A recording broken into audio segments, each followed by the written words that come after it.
come from? Well, guess what? Someone who was there wrote it down. So God created man in His own image. In the image of God created He man. Male and female created He them.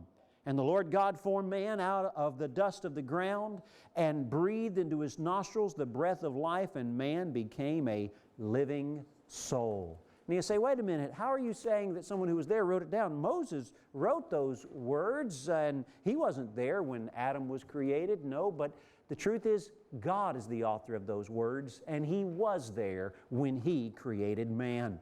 Well, what about the rest of the evolutionary process? What's the supposed order of evolution? Supposedly, it started with chemical pools of probiotic soup or primordial soup, and single-celled organisms came next, invertebrate sea life came next, vertebrate sea life next, amphibians next, then reptiles, then birds, then mammals, and finally man. Now, this general order was established, remember, based on the now discarded fraudulent theory of embryonic recapitulation. Why wasn't the order reconsidered after the theory was proven to be false? This general order is also based on another outdated notion and assumption that these creatures represent decreasing complexity as you move backward through time and through the supposed geologic column. Now, our current knowledge, though, of both the unimaginable complexity of the cell and of the amazing complexity of even the earliest invertebrate sea life discovered in the Cambrian strata makes this assumption that it started simple and it got complex to be completely out of kilter with the evidence, and so that order deserves discarding as well. The complex eye of the trilobite I mentioned before, and I put a picture there in your notes of a trilobite eye.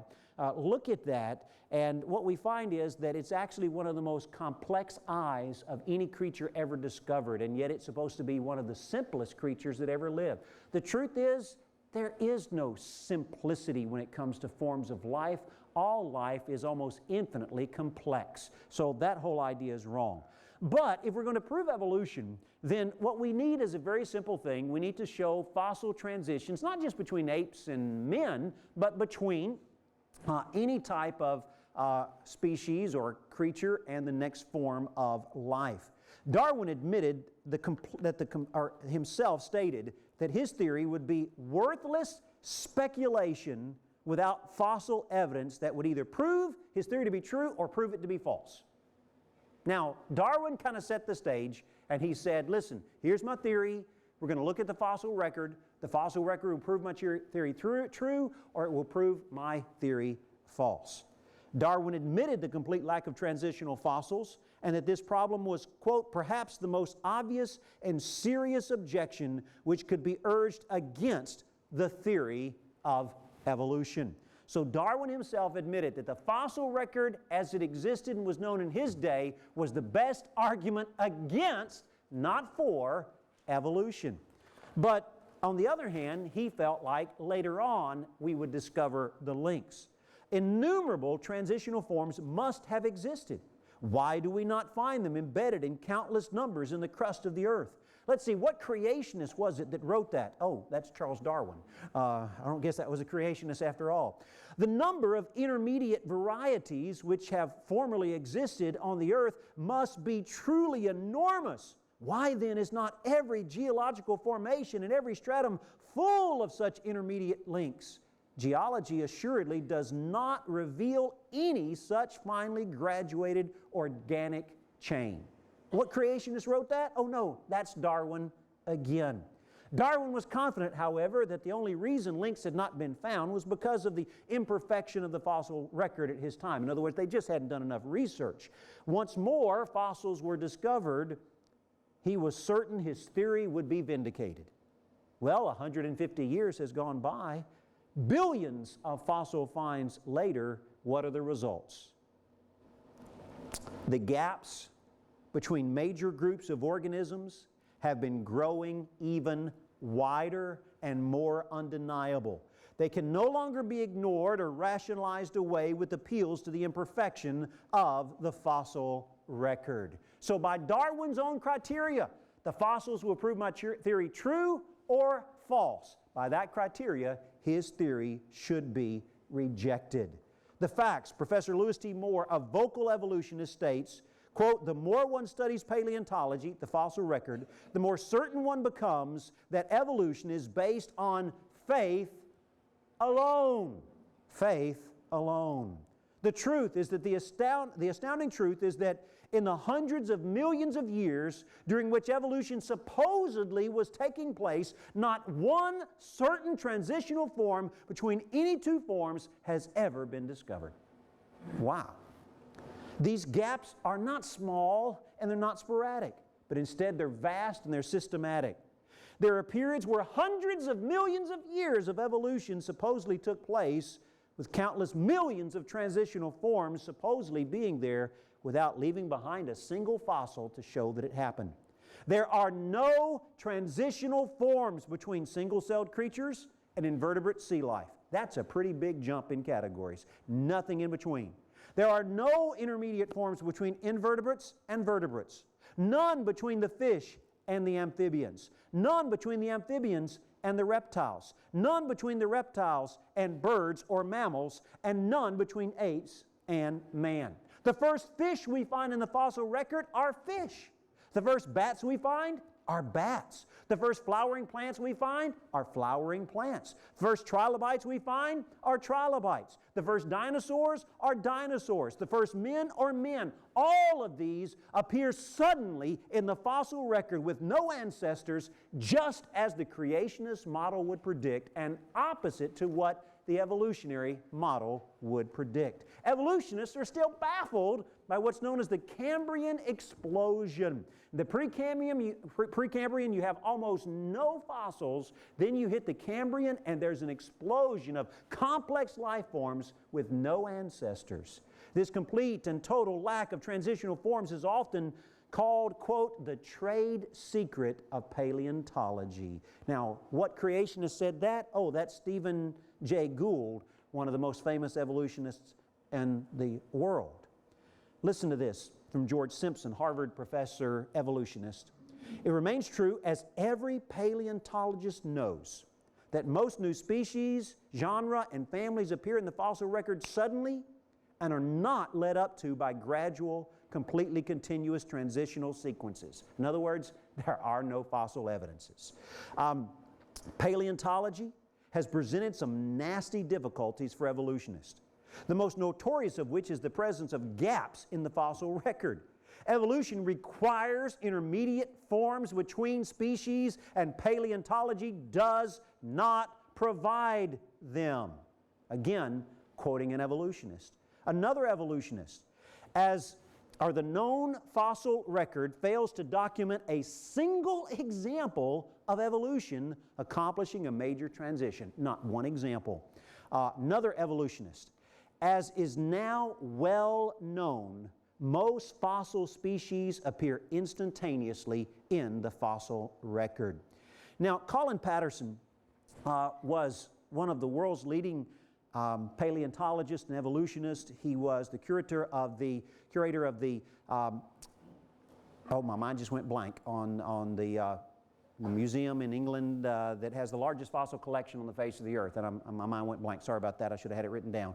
But he's an evolutionary author, textbook author.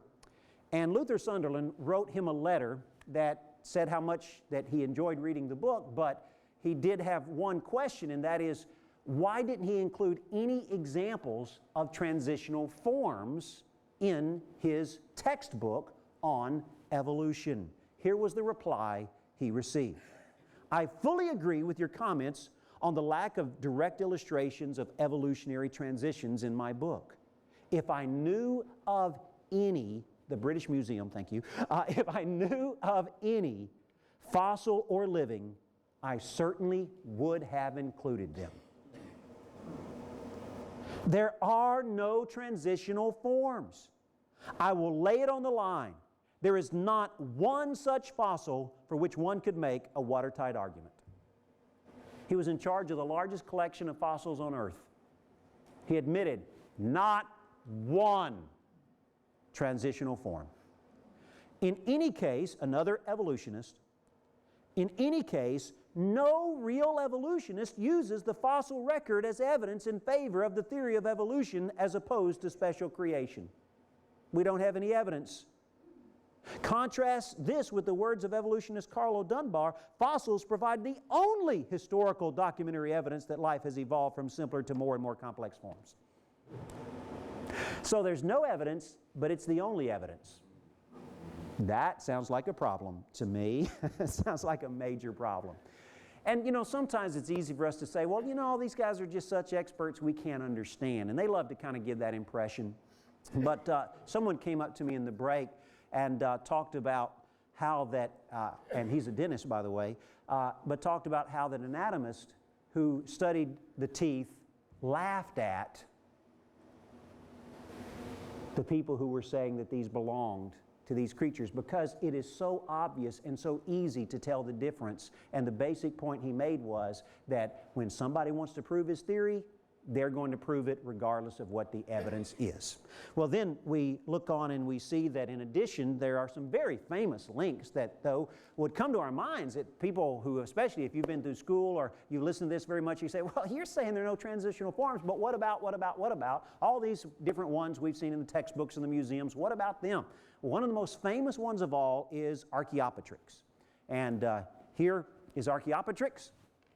And as we look at this, and no, this isn't the real one, obviously, but here's Archaeopteryx. Archaeopteryx was considered the proof that dinosaurs evolved into birds, the transitional link between those two types of creatures. The supposed link between reptiles and birds is now known, though, to be, guess what?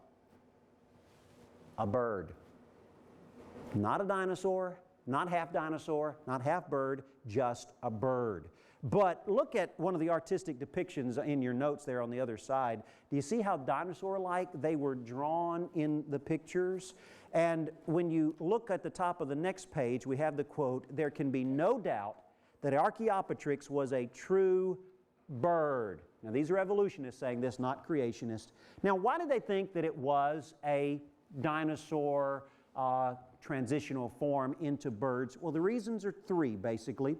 One is these fingers that are on the wings. That's a reptile feature. And it has teeth. Most birds don't have teeth, so that was considered. And the type of claws here are more like reptile claws than most bird claws. Those are the three reasons this was considered to be the link. There's a problem.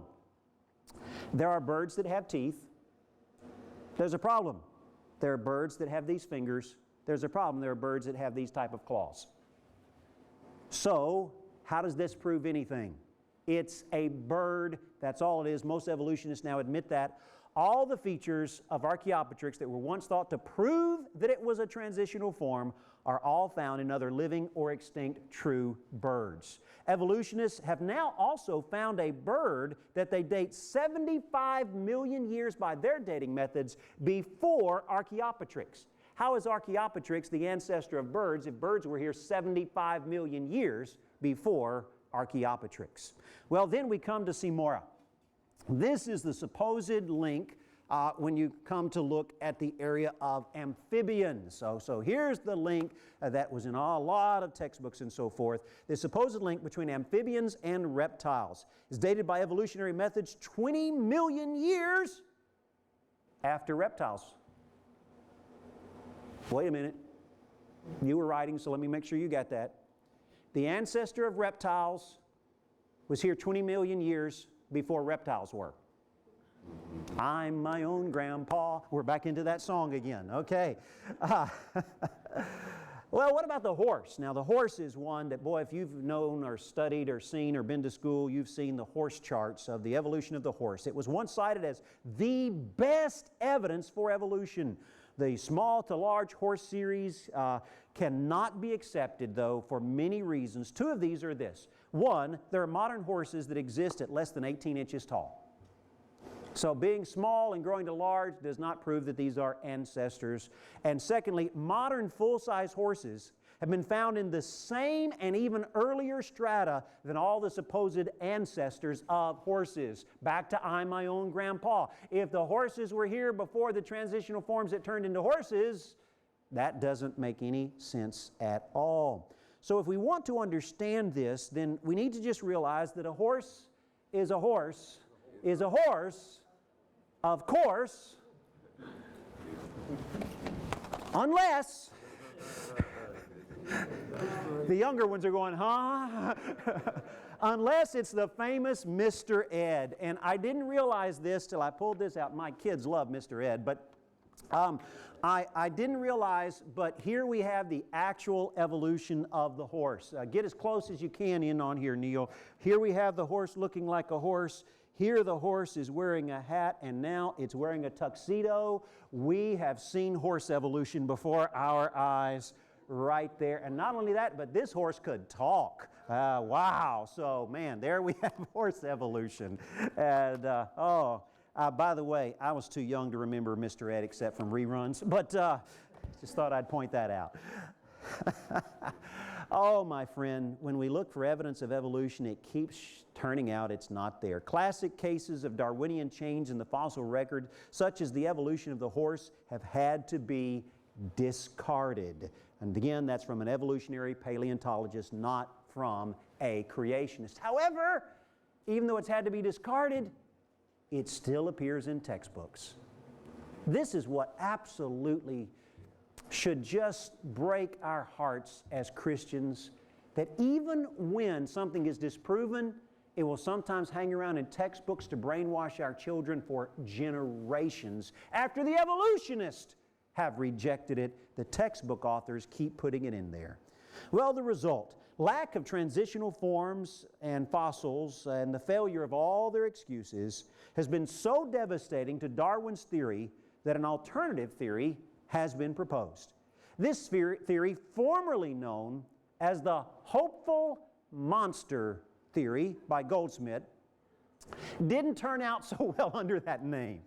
Let me tell you, Goldsmith, I don't know, he may have been a brilliant scientist, I don't know, but I do know this, he was a lousy publicist. He needed to hire a PR firm for his theory. You don't call it the hopeful monster theory and get very far with it.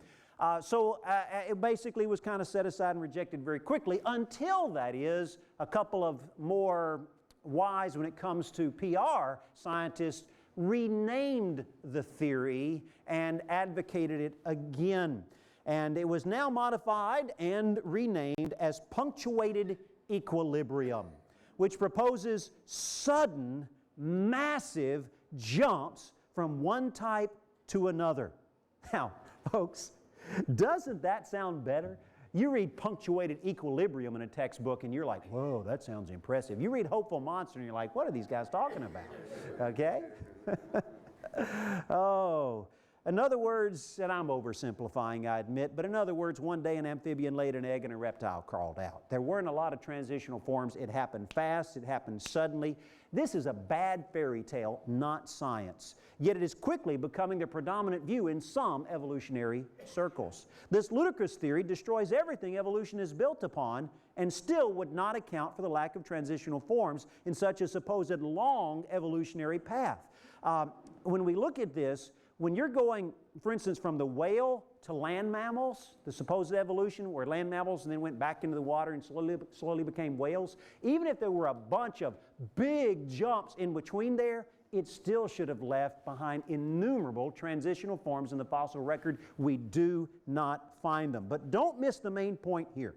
This new theory is an argument not from any new evidence. It's an argument from the non-evidence. It's an argument from the lack of transitional forms. In other words, basically they said, well, the reason we don't find the transitional forms is evolution must have happened fast, not slow, like we used to think. In other words, the creature stayed the same for a long time, and then there was a big jump. Instead of slow, it's like, and that's how evolution worked, and that's why we don't find many transitional forms. Couldn't the lack of transitional forms in fossil evidence be better explained by creation? There's a reason there are no transitional forms, because there were no transitional forms. Now, evolutionists, by the way, love to argue that creationists have their minds made up and then look for ways to twist the evidence to back up the Bible. I'm sorry, but what better example could there be than this hopeful monster theory that it's the evolutionists who have their minds made up and are willing to twist the facts to fit the theory. We find no evidence of evolution in the fossil record that proves evolution happened fast. No. It's evidence that evolution did not happen at all. There are no transitional forms. But since we know that evolution must be true anyway, then this must mean it happened really fast without leaving behind any evidence. That's the argument. They can believe that if they want to, and in fact, I'll help them out. There's a Bible verse they may want to borrow from us to help their theory. Hebrews 11:1. Now, faith is the substance of things hoped for, the evidence of things not seen. And speaking of this verse, and in conclusion on this subject, the problem with the fossil record, or the problems, are summed up by Elon with this quote: faith is the substance of fossils hoped for, the evidence of links unseen. In fact, I'll throw in, they may even want to borrow and reword one of our hymns. Are there links in the fossil record? No, not one. No, not one. Oh, where did life first arise from according to evolution? The claim is that life supposedly arose in pools of organic chemicals known as primordial or probiotic soup, which existed for hundreds of millions of years, randomly arranging itself until finally just the right arrangement came. The evidence is this. The problem is that there is no evidence whatsoever that has ever been discovered indicating these pools of chemicals ever existed. So all life came from them, but we don't have any evidence they were there. But we know for life to be here, they had to have been there, so we know they were there. And of course, I've got on the other page that actually they have finally discovered it there, Campbell's Primordial Soup, and maybe that's where it came from. I really like the Hopeful Monster link at the top there. Cookie Monster is always hopeful for more cookies. All righty. What's the catch-22 concerning the Earth's early atmosphere and the origin of life?